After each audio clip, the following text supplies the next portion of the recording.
ঢাকা মহানগর গোয়েন্দা পুলিশ, যাকে রাজধানীর আইন শৃঙ্খলা রক্ষায় প্রাণভোমরা বলা হয়, সেই সংস্থা আজ জনবল সংকট, নেতৃত্বের অভাব, প্রযুক্তিগত সীমাবদ্ধতা ও প্রশিক্ষণের ঘাটতিতে এক প্রকার কোণঠাসা। 5 আগস্ট 2024 সালের পর থেকে নানা বিতর্ক ও অভ্যন্তরীণ পুনর্গঠনের মধ্য দিয়ে গেলেও গোয়েন্দা কার্যক্রমে কাঙ্ক্ষিত গতি ফেরেনি। ডিবির প্রধান পদটি গত 2 মাস ধরে ফাঁকা পড়ে আছে। বর্তমানে একজন যুগ্ম পুলিশ কমিশনার অতিরিক্ত দায়িত্ব হিসেবে গোটা ইউনিট সামলাচ্ছেন। এছাড়া 10টি বিভাগের মধ্যে 6টিতেই নেই নিয়মিত ডিসি, এডিসি কিংবা এসি।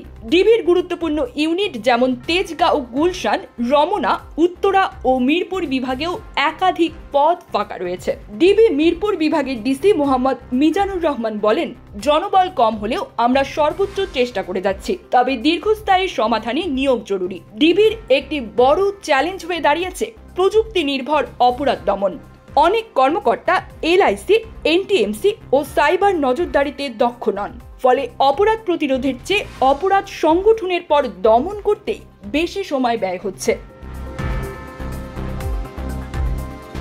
ডিবি কর্মকর্তাদের বক্তব্য, প্রযুক্তিগত প্রশিক্ষণ ও আধুনিক সরঞ্জামের অভাবে অনেক সময় অপরাধীর অবস্থান শনাক্ত কিংবা সংগঠিত অপরাধের আগাম বার্তা পাওয়া সম্ভব হচ্ছে না।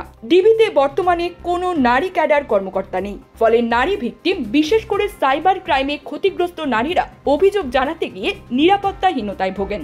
গুরুত্বপূর্ণ কোনো নারী আসামি গ্রেপ্তার হলে নারী পুলিশ অফিসার ধার করে আনতে হয় ডিএমপি সদর দপ্তর থেকে। সাম্প্রতিক সময়ে র্যাব পরিচয়ে উত্তরায় নগদের টাকা লুটের ঘটনায় দুর্ধর্ষ চক্রের 5 সদস্যকে গ্রেপ্তার করে ডিবি উত্তরা বিভাগ। তবে ঘটনার আগে কোনো গোয়েন্দা তথ্য ছিল না বলে স্বীকার করেছেন কর্মকর্তারা। এটি প্রমাণ করে ডিবির প্রিভেন্টিভ পুলিশিং দুর্বল হয়ে পড়েছে।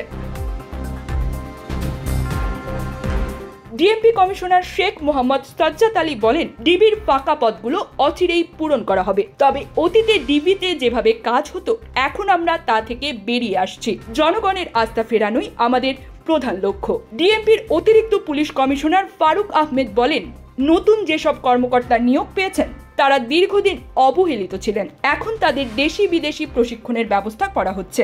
আমাদের লক্ষ্য প্রযুক্তি নির্ভর জনবান্ধব গোয়েন্দা ইউনিট গড়ে তোলা। ডিবির নানা সীমাবদ্ধতার মধ্যেও একদল পুলিশ কর্মকর্তা তাদের দায়িত্বে অবিচল। তবে গোয়েন্দা ইউনিটের কার্যকারিতা ধরে রাখতে হলে প্রয়োজন কাঠামোগত সংস্কার ও দ্রুত জনবল পূরণ।